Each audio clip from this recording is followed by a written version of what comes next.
પોરબંદરમાં જુદા જુદા પ્રકારની સેવા પ્રવૃત્તિ કરતી સંસ્થા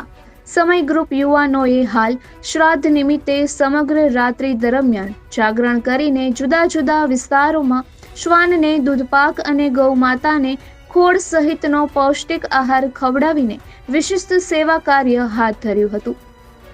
પોરબંદરમાં મનોદિવ્યાંગોથી માંડીને મૂંગા જીવોના જઠરાગ્નિ ઠારવાનો સેવા યજ્ઞ યોજતી સંસ્થા સમય ગ્રુપના યુવાનોએ શહેરના જુદા જુદા વિસ્તારોમાં યોજેલા સેવા યજ્ઞ અંતર્ગત વધુ એક સેવા કાર્ય કરાયું હતું. હાલમાં ભાદરવ મહિનો ચાલી રહ્યો છે, ત્યારે પિતૃઓના આ પવિત્ર મહિનામાં શ્રાદ્ધ નિમિત્તે સંસ્થા દ્વારા મૂંગા જીવોને ભોજન ખવડાવવાના મહાયજ્ઞનો આરંભ કરવામાં આવ્યો હતો.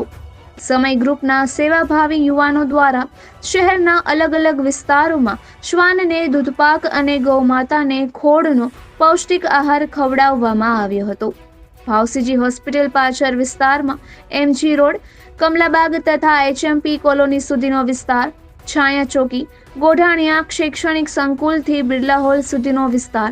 MEM સ્કૂલ પાસેનો વિસ્તાર, નરસંગ ટેકરીથી એરપોર્ટ સુધીનો રસ્તો, સુદામા ચોક તથા પ્લાઝા શોપિંગ સેન્ટરથી લઈને માણેક ચોક સુધીનો વિસ્તાર અને જૂના સ્વામિનારાયણ મંદિરથી લઈને શહેરના દૂરના વિસ્તારની રાજીવનગરની સોસાયટીઓ, એરપોર્ટ વિસ્તારની સોસાયટીઓ, જિલ્લા કલેક્ટરની ઓફિસ નજીક આવેલ મોદીનગર વિસ્તાર, પોરબંદરના બસ સ્ટેશનથી ચોપાટી તરફનો રસ્તો, ઇન્દ્રેશ્વર મહાદેવ મંદિર આસપાસનો વિસ્તાર, ખોજાખાના સહિત ખવાસ જ્ઞાતિની વાડી પાસેનો વિસ્તાર વગેરે અલગ અલગ એરિયાઓમાં જઈને રાત્રે 12 વાગ્યાથી વહેલી સવારે 7 વાગ્યા સુધી શ્વાનને અતિ પ્રિય એવું દૂધપાકનું ભોજન આપ્યું હતું, તો ગૌ માતાને ખોળનો પૌષ્ટિક આહાર ખવડાવ્યો હતો. સમય ગ્રુપના યુવાનો દ્વારા સતત નિસ્વાર્થ ભાવે આ પ્રકારના અનેકવિધ નવા સેવા કાર્યો યોજવામાં આવી રહ્યા છે, ત્યારે ઈશ્વર પણ રાજી થઈને તેમના આ સેવકો ઉપર આશીર્વાદ વરસાવ્યા હશે તથા મૂંગા જીવોને ભોજન આપવા બદલ પોરબંદર વાસીઓએ પણ આ સેવા પ્રવૃત્તિને બિરદાવી હતી.